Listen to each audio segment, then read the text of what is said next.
사랑하는 성도 여러분, 말씀드린 것처럼 오늘이 대림절 셋째 주일이자 성소주일입니다. 이 성소주일은 전 세계 교회가 해마다 12월 둘째 주일에 지키고 있는데 우리나라에서는 1899년부터 지키게 되었다 그럽니다. 우리 영국에서 온 선교사 캠 뮤어라는 분이 처음으로 지키기 시작했는데요. 그때는 5월 달에 성령 강림 주일에 지키기 시작했고, 그리고 그 다음 해 1900년에 우리 신약 전서가 발간되면서 성서 공회 주일이 지켜지기 시작했다고 합니다. 이 성서 주일을 제정했던 이유는 당연히 말씀을 주신 하나님께 감사하고 또 하나님의 말씀을 더 사랑하고 더 많은 사람들에게 이 말씀을 나누고 전하겠다라는 것을 결단하기 위함입니다. 이 성소주일이 그리스도 예수의 탄생을 기다리는 대림절과 겹쳐져 있기도 하기 때문에 교회들은 우리를 위해서 성육신하신 그 말씀이 우리의 삶에 임하기를 사모하면서 말씀을 맞이할 삶을 돌아보는 그런 절기로도 지킵니다. 모든 믿는 자에게 구원을 주시는 하나님의 능력이 되시는 이 복음의 말씀이 사랑하는 영신 성도들 모두에게 풍성하게 임하는 그런 성소주일이 되기를 우리 주님의 이름으로 기원합니다. 오늘 우리가 함께 봉독했던 요한복음 1장 18절 말씀, 이 말씀의 앞부분을 보면 이렇게 되어 있지요. 본래 하나님을 본 사람이 없었으니. 성경은 하나님을 만나고 체험한 사람은 많이 있지만 그러나 이 하나님은 우리 사람의 눈으로는 볼 수 없으신 분이라고 아주 확고하게 그렇게 우리에게 말씀하고 있습니다. 하나님을 체험할 수는 있어도 볼 수는 없다라는 이 고백은 사람이라는 존재는 사람을 위해서 자신을 나타내시는 그 하나님의 은혜를 받았으면 살아갈 수 있는 존재다라는 그런 의미입니다. 말하자면 무한하셔서 알 수 없으신 그 하나님을 파악하면서 살아가는 존재는 아니다라는 그런 이야기예요. 이런 고백을 담고 있는 말이 하나님을 체험할 수는 있지만 볼 수는 없다라는 구약 성경의 고백이었던 것입니다. 이것은 얼핏 생각하면 사람의 인식의 한계처럼 들리지만 사실은 존재의 한계를 성경이 정해놓고 있는 것입니다. 그래서 성경은 사람이 하나님을 보면 죽는다라고 그렇게 선언해 놓고 있는 것이기도 한 거죠. 호렙산에서 하나님을 만났던 그 엘리야의 체험을 한번 떠올려 보시기를 바랍니다. 이 엘리야는 위대한 승리를 경험했지만 아합과 그리고 이세벨에게 쫓겨서 동굴에 숨어 있었습니다. 그 동굴에 숨어 있던 엘리야가 하나님을 보고 싶었어요. 그 숨어 있던 동굴 바깥에 엄청난 폭풍우가 치고 그리고 지진이 있었고 불이 휩쓸고 지나가고 있을 그때에 엘리야는 그 위대한 광경 속에 하나님이 계시지 않을까 그렇게 생각했지만 그곳에 하나님께서 계시지 않았다 그럽니다. 그런데 그 폭풍과 지진 그리고 그 불길이 지나간 그 자리에 고요하고 부드러운 소리와 함께 임하시는 하나님을 엘리야가 체험하게 되는데요. 그런데 그때 엘리야는 겉옷으로 얼굴을 덮고 있어야만 했다 합니다. 그러니까 엘리야는 하나님을 보아서는 안 되었던 것이지요. 야복강 그 어둠 속에서 하나님과 씨름했던 야곱도 하나님의 얼굴을 볼 수는 없었습니다. 나그네로 찾아왔던 세 남자를 대접하면서 부지 중에 하나님을 대접했던 아브라함도 하나님의 얼굴을 만날 수는 없었어요. 구름 기둥과 불 기둥을 따라서 춤을 추었던 미리암도 임재하시는 하나님을 체험하기는 했지만 그러나 하나님의 얼굴을 본 적은 없습니다.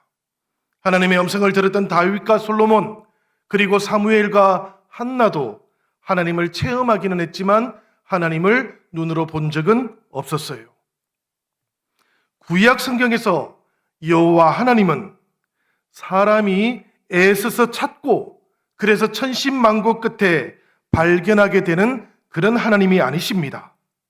하나님은 사람의 노력에 의해서 발견되는 분이 아니시고 오직 하나님 자신이 스스로 우리에게 나타내 보이실 때에만 비로소 우리가 만날 수 있게 되는 그런 하나님이십니다. 그리고 여기서 한 걸음 더 나아가서 하나님께서 자신을 사람에게 나타내 보이실 때에도 눈에 보이는 가시적인 형상으로 자신을 나타내지는 않으셨습니다. 그러면 여러분, 그렇다면 믿음의 사람들이 어떻게 하나님을 체험하고 그 하나님을 자신들의 하나님이라고 그렇게 고백할 수 있게 되었던 것일까요? 출애굽기 20장 1절과 2절의 말씀을 우리가 함께 읽어보기를 원합니다. 우리 다 같이 읽겠습니다. 하나님이 이 모든 말씀으로 말씀하여 이르시되 나는 너를 애굽 땅 종되었던 집에서 인도하여 낸 내 하나님 여호와니라. 이 말씀은 우리가 잘 알고 있는 것처럼 모세가 하나님으로부터 십계명을 받았던 그 장면입니다. 율법의 근간이 십계명입니다. 그리고 이 십계명을 이해하는 열쇠가 바로 지금 우리가 읽었던 1절과 2절의 말씀인데요. 바로 십계명의 도입 구절이라고 합니다. 이 구절에 십계명을 주셨던 하나님께서 어떤 하나님이신지가 잘 소개되어 있지요. 사실은 하나님께서 스스로 자신을 소개하고 있는 구절이기도 합니다. 이 구절에 보면 우리가 한 가지 생각해야 할 것이 있어요. 그게 뭔가 하면 이스라엘 백성들은 여호와 하나님을 맨 처음으로 만나게 된 사건이 하나님의 형상이 아니고 하나님의 구원하심이었다라는 것입니다. 이집트에서 구출해 주셨던 그 역사적인 경험이, 그 체험이 이스라엘 백성들로 하여금 여호와를 자신들의 하나님으로 고백하도록 했다라는 그런 이야기예요. 그러니까 이스라엘 백성들은 하나님을 보고 믿었던 것이 아닙니다. 구원의 그 경험을 체험하면서 믿게 되었다라는 그런 이야기지요. 이 출애굽에 있던 이스라엘 백성들은 그렇다 치고요. 그러면 혹시 모세는 하나님을 보았던 것이 아닐까 이렇게 생각해 볼 수도 있겠습니다. 우리가 구약 성경에서 모세가 하나님께 가장 가까이 다가갈 수 있었던 인물이었기 때문이지요.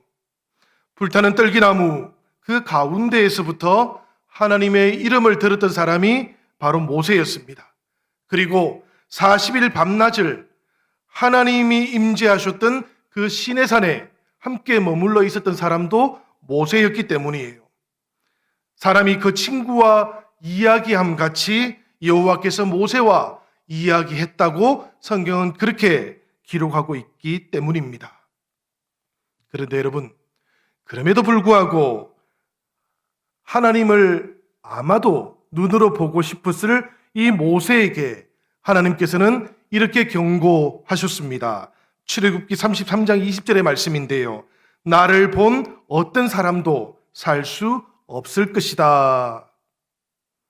모세에게 하셨던 하나님의 이 말씀 때문에 하나님을 본 사람은 죽게 된다라는 구약 성경의 이 우리 상식과 같은 말씀이 성도들의 내리 속에 남아 있는 것입니다. 하나님께서는 모세에게 나타나실 때에도 오히려 모세를 숨겨주셨고 덮어주셨다 그래요. 이어지는 우리 출애굽기 33장 22절에서 23절까지의 말씀인데 이 말씀 우리 같이 한번 읽어보겠습니다. 다 같이 읽겠습니다. 내 영광이 지날 때에 내가 너를 반석 틈에 두고 내가 지나도록 내 손으로 너를 덮었다가 손을 거두리니 내가 내 등을 볼 것이요 얼굴은 보지 못하리라. 시내산을 떠나서 약속의 땅으로 출발하기 직전에 하나님께서 함께 가신다라는 징표를 모세가 보여달라 그랬습니다. 그러자 하나님께서 이 모세에게 나타나셨던 것이지요. 그런데 하나님께서 나타나실 그때에 하나님께서는 오히려 모세를 덮어주셨다라는 겁니다. 행여라도 하나님의 그 영광 때문에 모세가 죽게 되지 않을까 하나님께서 염려하셨던 것이지요. 그렇게 덮어주셨기 때문에 모세는 하나님의 얼굴은 보지 못하고 하나님의 등을 보았다라고 성경은 그렇게 기록하고 있는 겁니다. 하나님의 등을 보는 것 그 이상은 허락되지 않는다라는 그런 이야기이기도 한 것이지요. 그런데 여러분, 얼굴이 아니라 자신의 등을 보여주셨던 이 하나님을 구약 성경학자하셨던 우리 한신대학의 김이곤 교수님께서는 형상을 통해서가 아니라 역사적인 구원 사건을 통해서 자신을 계시하셨던 하나님에 대한 언유라고 그렇게 주석을 하셨습니다. 모세가 하나님의 얼굴이 아니라 등을 보도록 허락되었던 것, 이것은 사람이 하나님의 직접적인 나타남이 아니라 역사 속에서 나타나고 있는 구원의 사건을 통해서 은혜의 하나님을 만나도록 허락받은 존재다라는 그런 메시지를 이 성경의 말씀이 우리에게 전하고 있다는 이야기죠. 그래서 사실 모세 스스로도 신명기 4장 15절에서 이렇게 말을 했습니다. 우리 같이 한번 신명기 4장 15절의 말씀을 읽어보도록 하겠습니다. 주님께서 호렙산 불길 속에서 당신들에게 말씀하시던 날 당신들은 아무 형상도 보지 못했다는 사실을 깊이 명심하십시오. 이 말씀은 새번역 성경으로 이렇게 번역되어 있는 겁니다.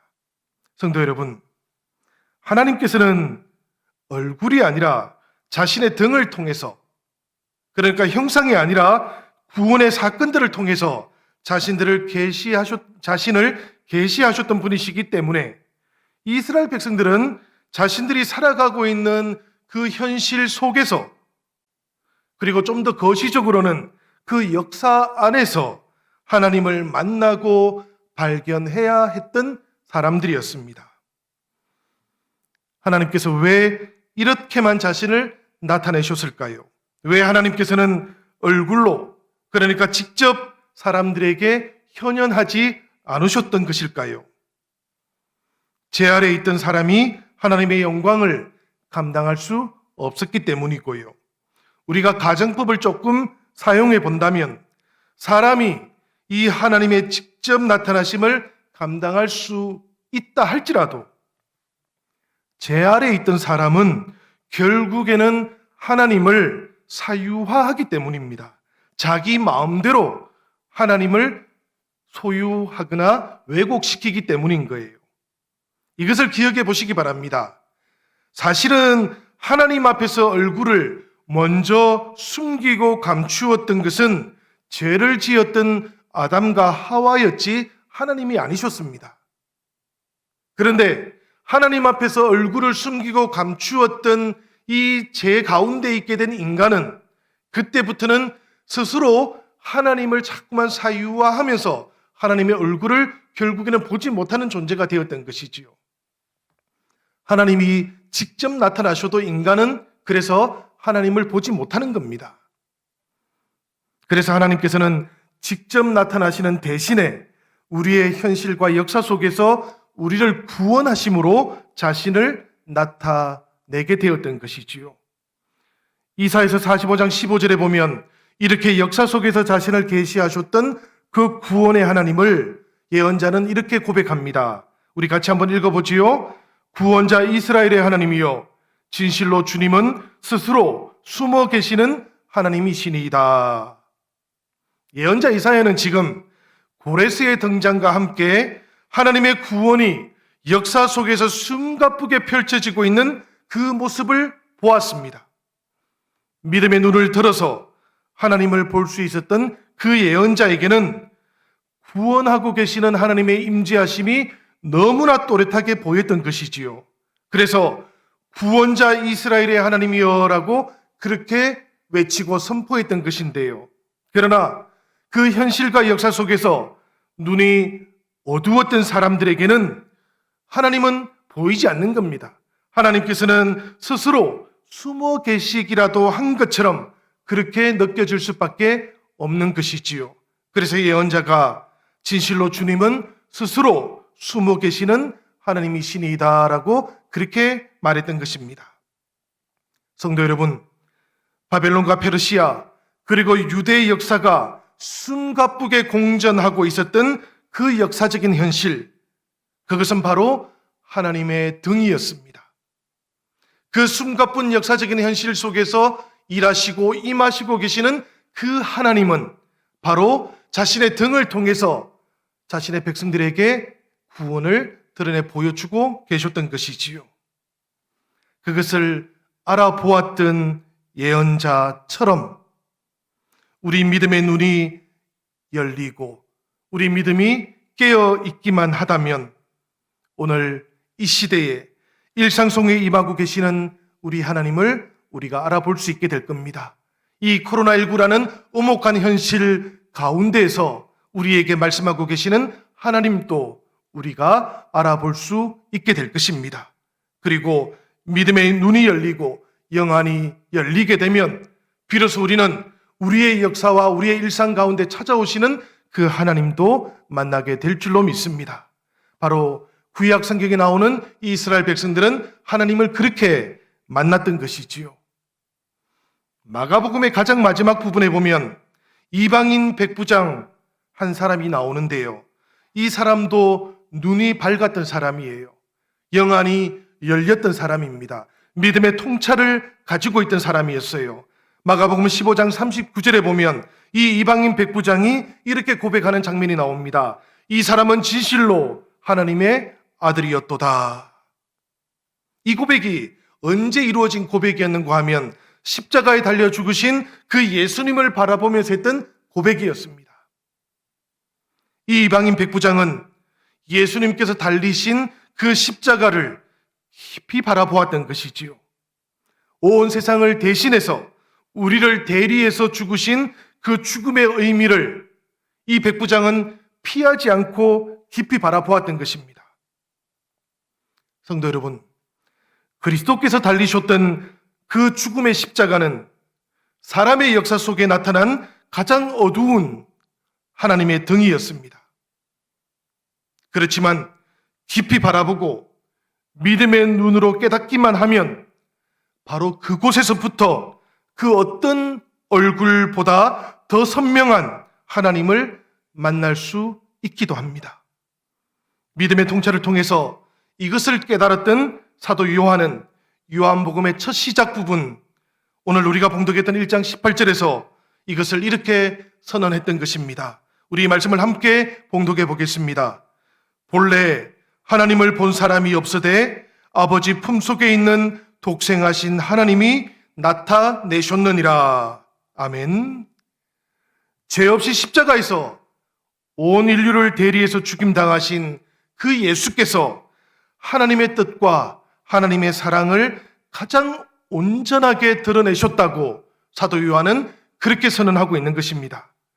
주 예수 그리스도를 통해서 사람들이 이제까지 볼 수 없었던 그 하나님의 얼굴을 가장 또렷하게 보고 경험하고 만날 수 있게 되었다고 그렇게 선포하고 있는 것이지요. 사랑하는 성도 여러분, 우리가 알고 있는 것처럼 마태, 마가, 누가복음에는 성탄절 이야기가 나옵니다. 그러나 이런 공관복음서와 달리 요한복음에는 성탄 이야기가 나오지 않아요. 예수님의 족보 이야기도 나오지 않습니다. 그렇지만 여러분, 사람이 되신 하나님, 사람을 찾아오신 하나님을 그 십자가에 내어준, 말하자면 사람의 역사 속에 가장 어두운 저 십자가의 사건, 그 내부에서부터 오히려 온 세상과 인류를 환하게 비추어오고 있는 그 빛이 터져나오고 있다는 것을 우리가 알아보기만 한다면, 우리의 믿음의 눈이 열려서 그 믿음의 눈으로 통찰할 수 있기만 한다면, 요한복음은 사실은 처음부터 끝까지 성탄절 이야기라는 것도 우리가 깨달아 알 수 있게 됩니다. 요한복음 1장 9절은 이렇게 선포하고 있지요. 참빛 곧 세상에 와서 각 사람에게 비추는 빛이 있었으니, 이것이 사도 요한이 성탄을 표현하는 방식이었습니다. 주 예수 그리스도께서는 이 말씀을 보면 많은 사람들을 위한 빛이 아니고 모든 사람들을 위한 빛으로 이 세상 속에 오셨습니다. 모든 사람들에게 비추어졌다라는 이 말씀은 저 중세의 교회가 생각하듯이 사제들에게만 비추어졌다는 뜻도 아니고요, 저 옛날 유대 백성들이 생각하듯이 랍비들에게만 비추어졌다라는 그런 뜻도 아닙니다. 이방인을 빼고 유대인에게만 비추어졌다는 뜻도 아니고요, 여성들은 빼고 남성들에게만 비추어졌다는 뜻도 아닙니다. 아시아나 아프리카 사람들은 빼고 저 서양의 백인들에게만 비추어졌다라는 그런 뜻도 아닙니다. 제가 지금 쭉 나열해서 말씀드렸던 이 내용들은 실제로 역사 속에서 우리 그리스도인들이 한 번씩은 생각했던 방식이었어요. 그러나 성경은 아주 분명하게 세상 속에 찾아오신 참 빛 되신 예수 그리스도, 그분의 빛은 온 세상 모든 사람들에게 비추어졌던 그 빛이었다라고 그렇게 선포하고 있었던 것입니다. 이 빛으로부터 소외된 사람은 한 사람도 없습니다. 이 빛으로부터 소외될 수 있는 사람도 한 사람도 없습니다. 소외되어도 되는 사람도 한 사람도 없다는 이야기예요. 이것이 바로 성탄절에 우리를 찾아오셨던 주님의 그 빛이 우리에게 보여주고 있는 하나님의 뜻이라는 것을 기억하시기 바랍니다. 사람의 어둠, 그리고 이 세계의 어둠을 향해서 하나님께서 보내신 그 빛에 대한 기록이 바로 성경입니다. 이 빛이 세상에 머물렀고 사랑하고 섬기셨던 것에 대한 그 기억과 감격, 그리고 그 은혜의 고백이 바로 우리가 가지고 있는 성경의 말씀입니다. 이 성경의 말씀이 하나님의 사랑과 하나님의 구원을 이해할 수 있도록 우리가 묻고 또 상고해 보는 것을 비로소 가능하게 해 주었던 겁니다. 그래서 사랑하는 여러분, 예수 그리스도의 말씀이었던 이 성경은 우리가 하나님을 찾아갈 수 있도록 우리들 각 사람 위에 비추어져 있는 하나님의 빛이라는 것을 꼭 기억하시길 바랍니다. 이것이 솔라 스크립투라, 오직 말씀으로라고 고백했던 저 개신 교인들이 재발견했던 하나님의 말씀의 빛이었습니다. 이 말씀의 빛을 우리가 잘 간직하고 있어야 하는 것입니다. 아무도 하나님을 본 사람이 없었던 우리의 인류 역사 속에 예수께서는 하나님의 얼굴로 이 세상에 오신 분이셨습니다. 그리고 하나님과 연합하기 원하는 우리 모든 순례의 여정에서 가장 밝히 우리를 인도해 가고 계시는 유일한 빛이라는 것도 우리가 기억할 수 있기를 바랍니다. 이 하나님의 얼굴에 대한 기록, 이 빛에 대한 기록이 바로 성경의 말씀입니다. 그러니 사랑하는 여러분, 이 말씀을 우리가 잘 붙잡고 살아가야 되지 않겠습니까? 이 말씀을 우리에게 주신 분이 다름 아닌 하나님이시기 때문에 그런 겁니다. 그렇기 때문에 이 성경을 우리가 자주 읽고 깊이 묵상하고 말씀의 빛으로 인도함을 받아야 되는 것이지요. 성경을 읽고 말씀의 빛으로 인도함을 받기 위해서 사랑하는 영신성도 여러분, 성령의 도우심을 기다려야 하는 겁니다. 이렇게 읽고 묵상하고 성령의 도우심을 기다리는 대신에 모든 생각을 멈추고 무조건 믿어야 한다는 가르침은 말씀의 빛으로 가는 길을 도리어 막아버립니다. 이런 종류의 근본주의는 말씀에 대한 무관심을 만들어낼 뿐만 아니라 말씀을 대적하는 것입니다. 그리고 결과적으로는 말씀이 되신 예수 그리스도를 대적하게 되는 것이기도 합니다.